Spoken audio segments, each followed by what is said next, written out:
The Egypt Game, Chapter 5, The Evil God and the Secret Spy. When April and Marshall and Melanie squeezed back through the fence for the second time, they found everything just as they had left it. They started out by pulling the rest of the dead weeds and stacking them in one corner of the yard. While Marshall stood guard halfway down the alley to see if anyone was coming, they shoved the whole stack out through the hole in the fence. Then they scouted around and found a trash bin that was nice and roomy and not too full to hold an extra donation of dead weeds. When at last the loose stones and broken bits of things had been cleared away, Egypt looked clean and bare and ready for whatever might be going to happen. Next, they turned their attention to the lean-to shed, or the temple, as they were already beginning to call it. It was actually only a wooden platform about a foot off the ground, across one end of the yard. A roof of corrugated tin was supported in the front by a few wooden posts, and on the other three side walls were formed by the tall boards of the fence. Already, the bird bath altar of Nefertiti, the fancy pillars from the porch of some Victorian mansion, and the crumbling statue of Diana by the entrance were beginning to create a temple-like atmosphere, but there was much more that could be done. April and Melanie were sitting on the edge of the temple's floor, resting for a moment and planning, when April pointed out the only real door to the storage yard. It was on the opposite side from the loose plank and was apparently locked with a latch and padlock from the outside. "I wonder where it goes to," she said. Melanie thought for a moment. "I guess it goes to the rest of the professor's backyard," she said. "You know, that part with a driveway so trucks and things can back up to his store for deliveries. You can see into that part from the alley." It was right then when she mentioned the professor that Melanie, for the first time, had an uncomfortable feeling. "What do you suppose the professor would do if he caught us in here?" she wondered out loud. April shrugged. Melanie had told her how most of the children in the neighborhood felt about the professor. While she had to admit he'd been a little bit creepy, she didn't see what all the fuss was about. But Melanie seemed to feel that April's short talk with the old man had made her an authority on the subject, so she was more or less obliged to come up with an opinion. "I don't think he'd do a thing," she said. "I just don't think he'd even care, as long as we don't bother him or hurt him. Besides, how's he going to know? You can tell by the weeds and everything that no one has been here for ages. I'll bet the padlock on that door is so rusted tight he couldn't get in if he wanted to. And that window isn't the kind that opens. He'd have to break the glass if he wanted to get through." "He might be watching through it, though." Somehow, that thought was almost more scary than the possibility of the professor actually entering the yard. With one accord, the girls moved waringly towards the window. Closer and closer until their noses were only inches from the dirty panes.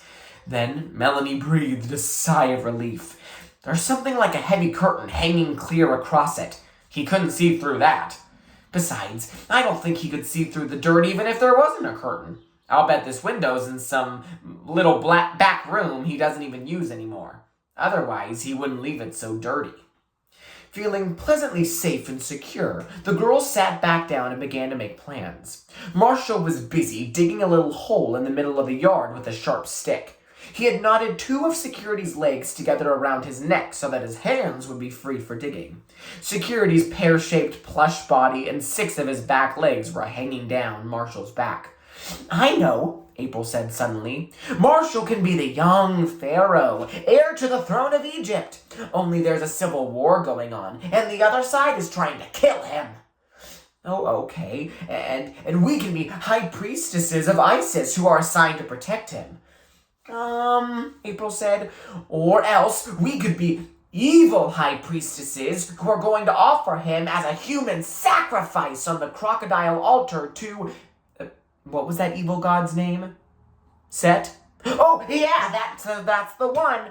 April jumped to her feet. Throwing up her arms, she chanted, "Almighty Set has promised his servants, the crocodile gods of the Nile, the bloody heart of the young pharaoh, Moses." She dropped to her knees. "Oh, mighty Set, God of evil, we hear and obey." Marshall had stopped digging, and now he stood up and started towards the opening in the fence. The girls ran after him. He didn't struggle when they caught him, but Melanie was familiar with the expression on his face. His funny little baby round chin was sticking out defiantly, and his black eyes glared. "Leave my bloody heart alone," he said. The girls giggled. "You know, he's pretty sharp for a 4-year-old, April said. Melanie got down on her knees and tried to take Marshall's hands, but he wouldn't turn loose of security. "Marshall, honey," she said, "it's just a game. It's just pretend. We wouldn't really hurt you." "What's a pharaoh?" Marshall asked suspiciously. "A king," Melanie said, "king of all the Egyptians." Marshall's frown lifted a little, and his chin began to go back into its normal position.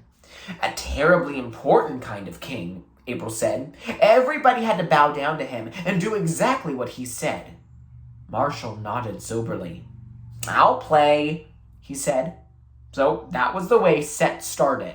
Set, the god of evil and black magic. At first, he was just supposed to be a character in that particular game. And that first day, he was represented by a picture of a man with an animal's head that Melanie drew on a piece of cardboard and tacked to the wall. But once he got started, he seemed to grow and develop almost on his own and all out of control until he was more than evil, and at times a lot more than Egyptian.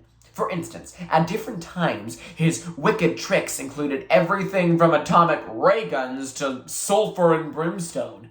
But actually, that was the way with all the Egypt game. Nobody ever planned it ahead, at least not very far. Ideas began and grew, and afterwards it was hard to remember just how. That was one of the mysterious and fascinating things about it. On that particular day, the game about Marshamosis, the boy pharaoh, and Set, the god of evil, it didn't get very far.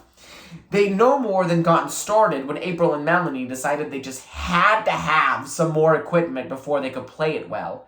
So they postponed the game and went inside to scout around in the alley for boards and boxes to use in making things like thrones and altars. They found just what they needed behind the donut shop and the furniture store in the next block and brought them back to Egypt. And it was on the same trip that they had had the good luck to rescue an old metal mixing bowl from a garbage pail.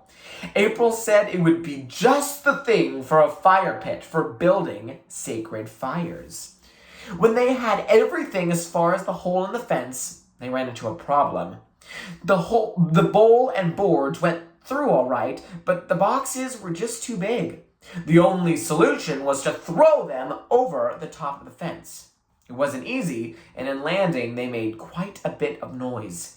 It wasn't long afterwards that the curtain on the small window at the back of the professor's store was pushed very carefully to one side. But April and Melanie were so busy building and planning that they didn't notice at all. Only someone with very sharp eyes would have been able to see the figure that stood silently behind the very dirty window in the darkened room.